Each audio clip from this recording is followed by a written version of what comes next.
इस वीडियो में हमने बात करनी है ऑपरेटर ओवरलोडिंग के बारे में। ये जो हमारा कंपाइल टाइम पॉलीमॉर्फिज्म था उसके दो पार्ट थे। एक था हमारा मेथड ओवरलोडिंग जो हम पहले डिस्कस कर चुके हैं, और आज की वीडियो में हम डिस्कस कर रहे हैं ऑपरेटर ओवरलोडिंग। मेरा नाम है विक्रम सिंह, वेलकम टू बाइटेक। तो हम बेसिकली क्या करेंगे अब कि यहाँ पे मैं आपको ऑपरेटर ओवरलोडिंग का पूरा कॉन्सेप्ट समझाता हूँ, और इसी वीडियो के बाद जो मेरा पुराना वीडियो था मेथड ओवरलोडिंग का, जो हमने कंस्ट्रक्टर से पहले जो अपलोड किया था, तो उसको भी मैं इस वीडियो के एंड में जो है ऐड कर दूंगा। तो आपको एक कंप्लीट कंपाइल पॉलीमॉर्फिज्म का, जो कंपाइल टाइम पॉलीमॉर्फिज्म है, उसका एक पूरा कॉन्सेप्ट आपको मिल जाएगा, जिसमें ऑपरेटर ओवरलोडिंग और मेथड ओवरलोडिंग दोनों होंगे। तो आप एक ही वीडियो में, अगर आपने बैक वाला नहीं देखा है तो यहीं पे आप दोनों को देख सकते हो। तो अभी बात करते हैं ऑपरेटर ओवरलोडिंग की। जैसे मेथड ओवरलोडिंग में था कि आप एक ही मेथड को बार बार यूज कर रहे थे, ओवरलोड कर रहे थे, उसी तरीके से हम बेसिकली क्या कर सकते हैं, ऑपरेटर को ओवरलोड कर सकते हैं। एक ही ऑपरेटर से मल्टीपल काम कर सकते हैं। ये बेसिकली जो कॉन्सेप्ट हमारा, ये हमारा होता है ऑपरेटर ओवरलोडिंग। तो इसका एक सिंटैक्स होता है। पहले हम थोड़ा सिंटैक्स के बारे में डिस्कस कर लेते हैं कि आप कैसे इसको यूज कर सकते हो। तो मैं इसको कमेंट बना लेता हूँ और यहाँ पे हम सिंटैक्स डिस्कस करते हैं। तो सबसे पहले आपको रिटर्न टाइप देना है, तो उसके लिए मैं वॉइड डाल देता हूँ। उसके बाद आपको ऑपरेटर कीवर्ड लिखना है। क्या लिखना है? Operator keyword. और यहाँ पे साइन आएगा ऑपरेटर का कि आप किस ऑपरेटर को ओवरलोड करना चाहते हो, और फंक्शन वाली ब्रैकेट्स आएंगी। उसके बाद इसकी बॉडी में आप जो भी स्टेटमेंट आपने लिखनी है, या अगर कोई भी वर्किंग आपने करनी है, कैलकुलेशंस या कुछ भी एक्सप्रेशंस आपने करना है, वो आप कर सकते हो। ठीक है। अगर हम एग्जांपल के थ्रू समझे थोड़ा सा, तो मैं एक ऑपरेटर दिखाता हूँ आपको। वॉइड आप लिखेंगे ऑपरेटर, और सपोज करो आप माइनस माइनस ऑपरेटर को करना चाहते हो, यानी हमारा डिक्रीमेंट ऑपरेटर को करना चाहते हो, तो आप इसका साइन यहाँ लगा दोगे। और कोई एक, सपोज करो आपने कोई इंट ए कोई वेरिएबल ले रखा है, तो आप ऐसे करके उसको यूज कर सकते हो। ठीक है। तो एक प्रोग्राम के थ्रू इसको डिटेल में समझते हैं, तब आपको और भी ज़्यादा क्लियर होगा। तो सबसे पहले हम अपनी बेसिक एडिशन कर लेते हैं, जिसमें हमने क्या करना है, आईओ स्ट्रीम अपनी एक हेडर फाइल है जो, उसको वो करना है, हमने कॉल करना पहले। और यूजिंग नेम स्पेस, अपनी जो हमारी एक नेम स्पेस है स्टैंडर्ड, इसको कॉल कर लेते हैं। उसके बाद मैं क्लास बनाता हूँ, क्योंकि उस पर काम कर रहे हैं तो सारा काम क्लास में होगा। तो मैंने कहा है कि नंबर नाम से क्लास बना लेते हैं, या डेमो जो भी आप बनाना चाहो आप बना सकते हो। तो प्राइवेट में मैं एक वेरिएबल ले लेता हूँ सबसे पहले तो, और वेरिएबल का नाम मैं एक्स रख लेता हूँ, और इसको मैं कोई भी लमसम वैल्यू दे देता हूँ, सपोज करो 100। उसके बाद मैं पब्लिक एरिया डिफाइन करता हूँ क्लास का, और पब्लिक एरिया में मैं बेसिकली क्या करता हूँ, अपने ऑपरेटर को ओवरलोड करता हूँ। तो वॉइड और ऑपरेटर मैंने यहाँ पे लिखा, और सपोज करो मैं यहाँ प्लस प्लस कर लेता हूँ। एग्जाम्पल में हमने माइनस माइनस किया था, यानी इंक्रीमेंट ऑपरेटर हम यूज़ कर लेते हैं। और यहाँ पे मैं यूज़ कर लेता हूँ प्लस प्लस एक्स को, यानी एक्स की एक वैल्यू में इंक्रीज कर देता हूँ। उसके बाद मैं यहाँ पे वॉइड कुछ भी एक, सपोज करो डिस्प नाम से मैं एक फंक्शन बना देता हूँ, और यहाँ पे मैं क्या करता हूँ, अपने एक्स को कॉल कर लेता हूँ। ठीक है। मैं यहाँ पे मैं सेमीकोलन लगा देता हूँ, मेरी क्लास बन के जो है कंप्लीट हो चुकी है। एक बारी मैं कॉल कर लेता हूँ, फिर मैं आपको डिटेल से एक बारी बताता हूँ कि क्या काम हो रहा है इसमें। तो मैंने इंट मेन बनाया, रिटर्न 0 भी कराई देता हूँ साथ में, फिर बाद में याद नहीं रहता। और क्लास का नाम है नंबर, तो सपोज करो मैं एन इसका एक ऑब्जेक्ट बना देता हूँ। ठीक है। तो अब देखो, ये तो मैंने बेसिक सा काम यहाँ पे कर लिया है। अब मैं क्या करूँगा, ये तो आपको समझ आ गया होगा। मैंने सिंटैक्स में बताया था कि ऑपरेटर कीवर्ड यूज़ करना है, यहाँ पे साइन लगाना है, और उसको यहाँ पे हमने यूज़ कर लेना। ये मेथड हम पहले कर चुके हैं, तो हमने यहाँ पे सिर्फ एक्स को डिस्प्ले किया है। तो अब ये वर्किंग कैसे करेगा, होना कैसे चाहिए। तो अब ऑपरेटर को अगर कॉल करना है आपने, तो आपको क्या करना है, साइन लगाना है जो भी ऑपरेटर आपने ओवरलोड कर रखा है, और वहाँ पे जो भी आपका ऑब्जेक्ट उसका नाम लिख देना है। ठीक है। और फिर मैं क्या करता हूँ, ऑब्जेक्ट के साथ अपने मेथड को कॉल करता हूँ। ठीक है। और ये सेम कोड मैं कॉपी कर लेता हूँ, और 2 से 3 बार इसको मैं यहाँ पे पेस्ट कर देता हूँ। ठीक है।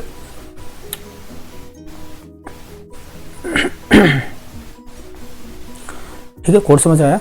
मैंने ऑब्जेक्ट बनाया, यहाँ पे कंस्ट्रक्टर को कॉल किया, यानी ओवरलोड किया। मैंने कितनी बारी कॉल किया, 1 टाइम, 2 टाइम एंड 3 टाइम। तो ये 3 बारी मेरा कंस्ट्रक्टर कॉल हुआ, सॉरी कंस्ट्रक्टर नहीं, ऑपरेटर जो हमने किया था यहाँ पे ये कॉल हुआ ओवरलोडिंग। ठीक है। तो अब क्या होगा, इसको रन करता हूँ, इसको आउटपुट दिखाता हूँ, फिर आपको समझ आएगा कि क्या आया है। तो इसने पहले 101 दिया यानी 101, फिर 102 दिया और फिर 103 दिया। ठीक है, थोड़ा सा और क्लियर करने के लिए मैं क्या करता हूँ, सी आउट और एंड लाइन लगा देता हूँ ताकि आपको कॉन्सेप्ट पूरा प्रॉपर समझ में आए।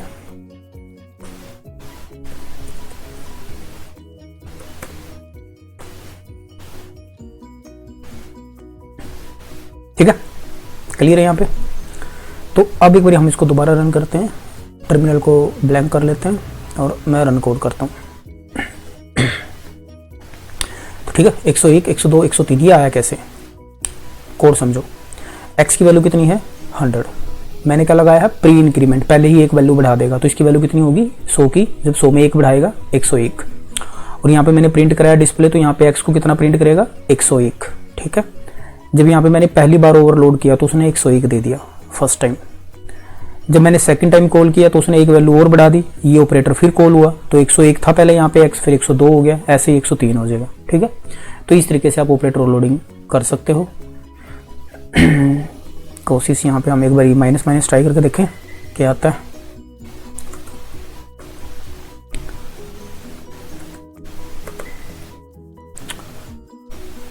होपफुली इसमें आना चाहिए हमारा 99 और 98 और 97, होपफुली राइट है ये।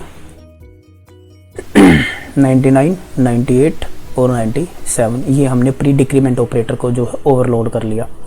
तो इस तरीके से आप कोई भी ऑपरेटर यूज़ कर रहे हो तो आप डिफरेंट टाइप के ऑपरेटर्स को ओवरलोड कर सकते हो, और काफ़ी इजी कॉन्सेप्ट है, कुछ ज़्यादा मतलब काफ़ी टफ नहीं है, कॉम्प्लेक्स नहीं है, इजीली आप समझ सकते हो। फिर भी कोई इश्यू है, कुछ लग रहा है आपको, तो आप कमेंट करो, हम इसको डिस्कस कर लेंगे। तो ये था हमारा ऑपरेटर लोडिंग, जो फर्स्ट पार्ट था हमारा किसका, कंपाइल टाइम पॉलीमॉर्फिज्म का। इसका जो सेकंड पार्ट मेथड और लोडिंग है, ये जैसे अब वीडियो यहाँ पे एंड हो रहा है तो मैं इसके बाद में उसको ऐड कर दूंगा, तो आपको वो मेथड और लोडिंग का भी इसी में ऐड ऑन मिल जाएगा, पुराना वीडियो।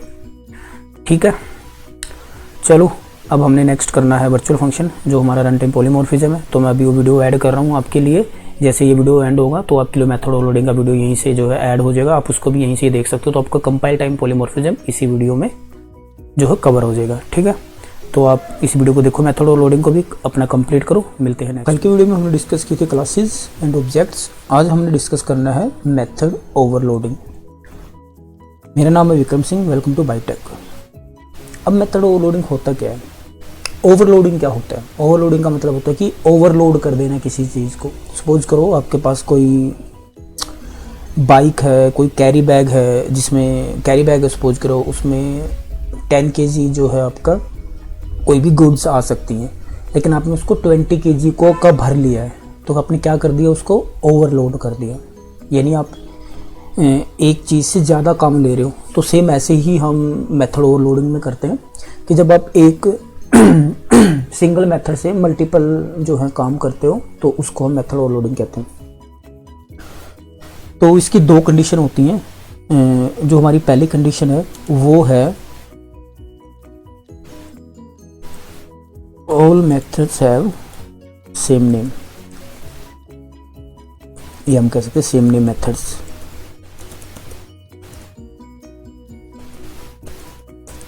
ठीक है, और जो सेकंड कंडीशन है हमारी वो है कि डिफरेंट आर्गुमेंट, सभी मेथड्स के अंदर जो आर्गुमेंट होंगे हमारे वो डिफरेंट होंगे। ठीक है, अब इसका मैं सिंटैक्स आपको बताता हूँ कि ये काम कैसे करेगा। जैसे आपने एक मेथड बनाया, सपोज करो वॉइड डिस्प्ले। ठीक है, और इसमें आपने कुछ नहीं किया, इसमें बस सिंपल आपने एक मैसेज दे दिया सी आउट बाइट टेक। ठीक है, ये मेरा एक बन गया मेथड। फिर मैंने एक और मेथड बनाया वॉइड डिस्प्ले। मैंने बताया था नाम सेम होगा लेकिन आर्गुमेंट अलग होंगे, बस एक यहाँ पे आपने आर्गुमेंट पास कर दिया इसमें, और यहाँ पे आपने क्या किया, इस एक्स को प्रिंट करा लिया। तो ये मेरी मेथड ओवरलोडिंग होगी। अब यहाँ पे दो मेथड हैं, डिस्प्ले डिस्प्ले सेम नाम है लेकिन आर्गूमेंट अलग है। इसमें कोई भी आर्गूमेंट नहीं है और इसमें एक आर्गूमेंट है, ठीक है। तो दोनों की काउंटिंग अलग है, ठीक है। नाम सेम हो सकते हैं लेकिन काउंटिंग हमेशा अलग होनी चाहिए। जैसे यहाँ पे 1 होता तो मैं यहाँ 2 कर देता या 3 कर देता, यहाँ पे 2 होते तो यहाँ पे 1 कर देता, ऐसा कुछ। और ये दोनों मेथड होंगे क्लास के अंदर। अब सारे कॉन्सेप्ट जो है हमारे क्लास से रिलेटेड है। तो अब ये वर्किंग कैसे करेगा ये मैं आपको दिखाता हूँ कोड के थ्रू। तो सबसे पहले हम अपनी एक हेडर फाइल लगा लेते हैं, हैश इंक्लूड आईओस्ट्रीम। उसके बाद हम अपनी नेम स्पेस लगा लेते हैं, यूजिंग नेम स्पेस स्टैंडर्ड, ठीक है। फिर हमने क्लास बनानी है जैसे हमने पिछले एग्जांपल में बनाई थी। तो क्लास डेमो बना लेता हूँ मैं, यहाँ पे आप कुछ भी नाम दे सकते हो। तो मैंने बताया था इसमें आप एक को प्राइवेट मेंबर चाहिए और एक हमें पब्लिक मेंबर चाहिए, ठीक है। तो इसमें मुझे प्राइवेट तो कुछ खास डिक्लेयर करना नहीं है तो मैं पब्लिक ही डायरेक्ट ले लेता हूँ, पब्लिक, ठीक है। और ये जो हमने यहाँ पे किया था कंट्रोल X करता हूँ और उसको यहाँ पे पेस्ट कर देता हूँ।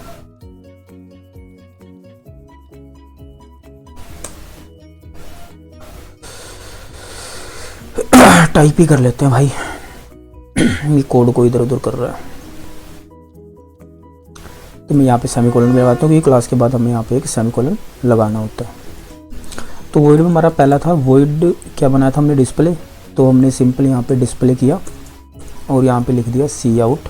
जैसे मैंने वहाँ पे एक एग्जांपल दिया था बाइट टैग का मैसेज देके, बाइट टैग, ठीक है। मेरा एक मेथड बन गया। अब मैं सेम दूसरा बनाता हूँ, वॉइड डिस्प, और यहाँ पे मैं एक आर्गुमेंट पास करता हूँ x, सी आउट, और x को प्रिंट कर दिया, ठीक है। यही था हमारा एग्जांपल।